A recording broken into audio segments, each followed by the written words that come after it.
development across Pakistan. Meet your AI education expert. Ghulam Farooque is a distinguished AI education expert known for seamlessly blending academic excellence, industry leadership, and digital innovation. A fellow in artificial intelligence from BATH University, UK, he also holds a master's in GPT and a diploma in AI from FED, UK. Since the inception of ISR University in 1997, he has been a foundational figure and is presently associated with the Dean of the Faculty of Engineering, Science, and Technology. With a deep commitment to advancing medical education and research, he plays a pivotal role in integrating AI-driven methodologies into healthcare learning environments.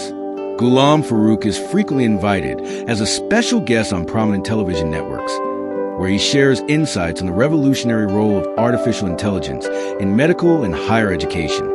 His appearances span national and regional TV channels, including morning shows, educational segments, and expert panels, where he discusses the future of AI in academia, health sciences, and professional development. His media presence has helped raise widespread awareness about the practical integration of AI into everyday learning and healthcare systems.